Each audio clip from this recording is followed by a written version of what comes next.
জল সংকটকে কেন্দ্র করে শুক্রবার সকাল থেকেই উত্তপ্ত হয়ে উঠল দুর্গাপুরের সগরভাঙা এলাকা। পানীয় জলের দাবিতে মাঝের মোড়ে রাজ্য সড়ক অবরোধ করে বিক্ষোভে সামিল হন স্থানীয় বাসিন্দারা। ফলে গুরুত্বপূর্ণ রাস্তায় যান চলাচল ব্যাহত হয় এবং এলাকায় চাঞ্চল্য ছড়ায়। স্থানীয় সূত্রে জানা গেছে, দীর্ঘদিন ধরেই এলাকায় পানীয় জলের সমস্যা চলছে। শুক্রবার সকালে জল নেই কেন এই প্রশ্ন তুলে ক্ষুব্ধ বাসিন্দারা প্রথমে সগরভাঙা পাম্পিং স্টেশনে জড়ো হন। সেখানে বিক্ষোভ দেখানোর পরই রাস্তায় নেমে অবরোধ শুরু করেন তারা।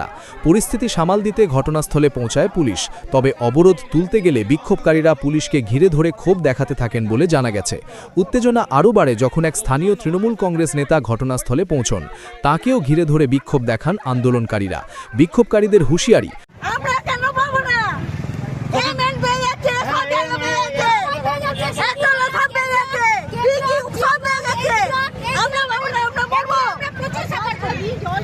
কতদিন ধরে জলে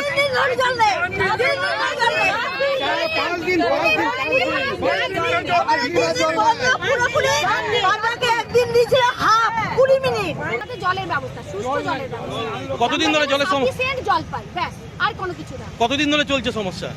বছরের পর বছর। আর এই পার্টটা কবে?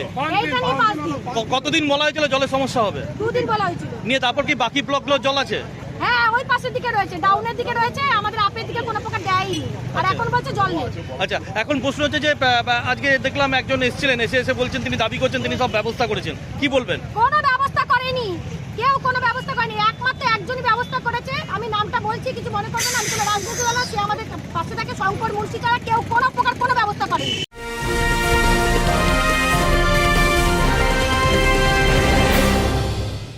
উত্তর 24 পরগনা ও তার আশপাশের এলাকার মানুষের সেবায় ক্যাথল্যাবের মতো অত্যাধুনিক সুবিধা নিয়ে পরিষেবায় ব্রতী সারদা মাল্টি স্পেশালিটি হাসপাতাল।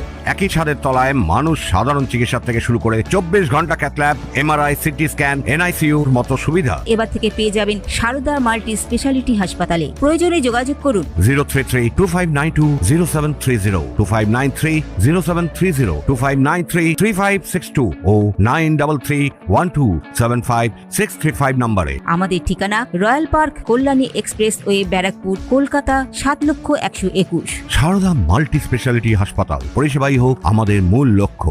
এই ঘটনাকে কেন্দ্র করে রাজনৈতিক তরজাও শুরু হয়েছে।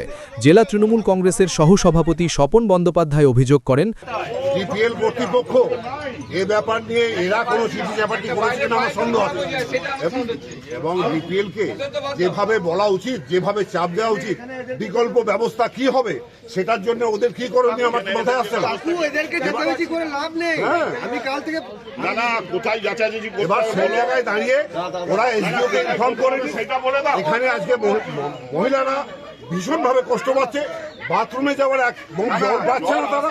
আজকে 4-5 দিন থেকে এই অবস্থা হচ্ছে। সরকারের ভাবমূর্তি নষ্ট করতে চায়, ডেফিনেটলি করছে। এটা মানুষকে উত্তেজিত করে আমার চিফ মিনিস্টারকে মেলাইট করার জন্য এই কাজগুলো এরা করছে। অন্যদিকে বিজেপির জেলা মুখপাত্র সুমন্ত মণ্ডল পাল্টা কটাক্ষ করে বলেন, তৃণমূলের নেতামন্ত্রীরা বড়লোকদের জন্য আজকে সুইমিং পুলের উদ্বোধন করছে, সুইমিং পুল বানাতে ব্যস্ত আছে, কিন্তু সাধারণ মানুষ বিগত 1 মাস ধরে দুর্গাপুরের বুকে জলের জন্য হাহাকার করে মরছে। আজকে গ্রীষ্মকাল শুরুও হলো না, আর এদিকে এরকম জলের ক্রাইসিস। যদি একবেলা জল সঠিকভাবে দুর্গাপুরে হয়ে যায়, মানে বৃষ্টি পড়ে একবেলা, তাহলে সেক্ষেত্রে দুর্গাপুর জলে ভেসে যাচ্ছে। আর যদি গ্রীষ্মকাল যখন শুরুও হচ্ছে না, তার আগে থেকে এরকম জলের হাহাকার। আর তৃণমূলের পরিচালিত যে কর্পোরেশন, তারা নাকে তেল দিয়ে ঘুমাচ্ছে। আমরা বুঝতে পারছি না তৃণমূল কি করতে চাইছে। এই ঘটনার পর এলাকায় এখনও উত্তেজনা বজায় রয়েছে বলে শেষ পাওয়া খবর। Bureau report, news Bengal today. Meghbela লাইভে আপনার পছন্দের টিভি চ্যানেলস সম্পূর্ণ বিনামূল্যে, শুধুমাত্র মেঘবেলা ব্রডব্যান্ডের কানেকশনের সঙ্গে। মেঘবেলা ব্রডব্যান্ড, বাংলার ঘরে ঘরে।